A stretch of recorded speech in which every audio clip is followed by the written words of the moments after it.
right now is Juan Morales. He is the editor-in-chief of Emmy Magazine. Juan, thank you so much for joining us. How are you? I'm great, thank you.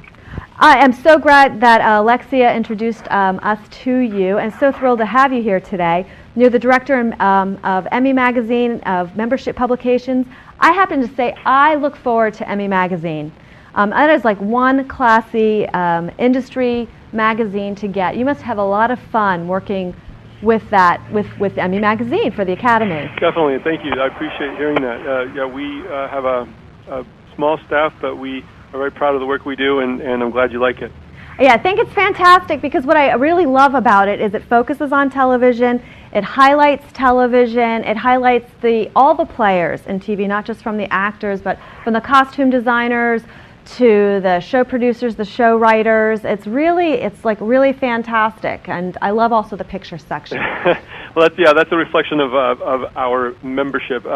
The Television Academy has 28 peer groups, and they do include things like you said. There's production designers, there's film editors, there are stunt people, as well as top-of-the-line actors and directors and so forth. Yeah, I actually, just between you and me, I enjoy the pictures, the red carpet pictures in Emmy Magazine almost more than People Magazine. it's like the real behind the scenes. It's like really how it happens. Right. So. Thank you. So there were in the beginning of the season there were a lot of big fancy billboards all over the city of Los Angeles, and with all the new shows that came, and not a lot of them stuck.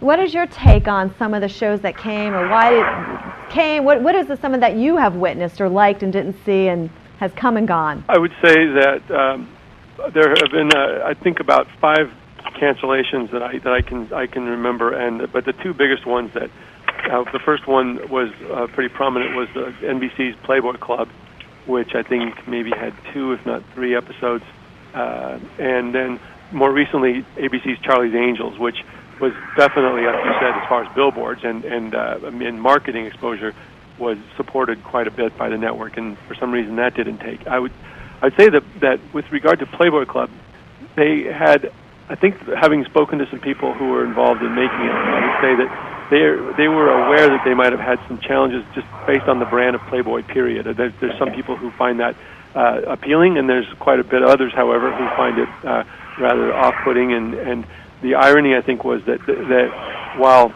it was maybe an attractive brand primarily to men, the stories and the tone of the show was rather soap opera, a lot of women. It may have been stuff that would have maybe been more appealing to women had they turned on the television and stayed with it, but they frankly didn't. That's actually a really astute observation for the show, because I think I hadn't thought of it that way, but I think you're right. I think it marketed to a different audience than it was actually written for. Right, but a lot of the shows these days are approached with the idea that the TV, as in just watching it at home, is only one component. You want to try to achieve a success that will be something that they can exploit on multiple platforms, whether they sell it internationally, whether they put it online, whether they can do things like, for example, the case of Glee. It's a show which became the springboard for recordings, for live performances, for another reality show based on it. It's become a massive brand with like a lot of components to it. If Playboy Club had worked, certainly the upside could have been rather big. Of course it didn't, but I think that was probably part of what they had in mind, that maybe it's a risk, but if it's a risk that pays off, it could pay off a lot, and it did not.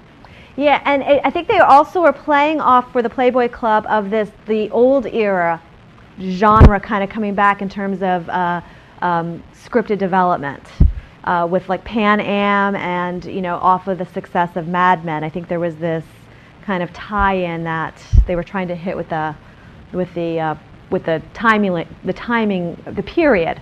Yes, I definitely so, and that probably was something that would superficially appear to be more like following a trend rather than trying to take advantage of something initially like Mad Men did, but also working against Playboy Club, certainly with a topic like the Playboy Club, which is immediately associated with sex and so forth.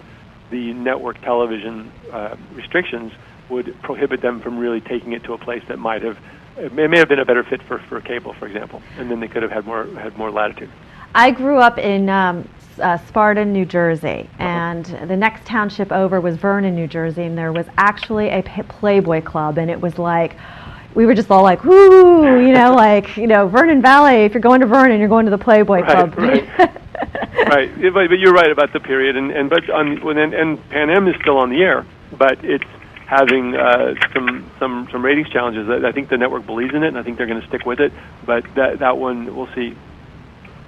Juan, we're going to take a quick commercial break, and if you'll stay with us, I'd love to hear your take on some of the comedies that came and went. I'm Jackie Jordan, presented by TVGuestpert.com, and we're the industry talk show with the experts. We'll be right back. The Jackie Jordan Show with host Jackie Jordan on TVGuestpert.com, Radio KZSB.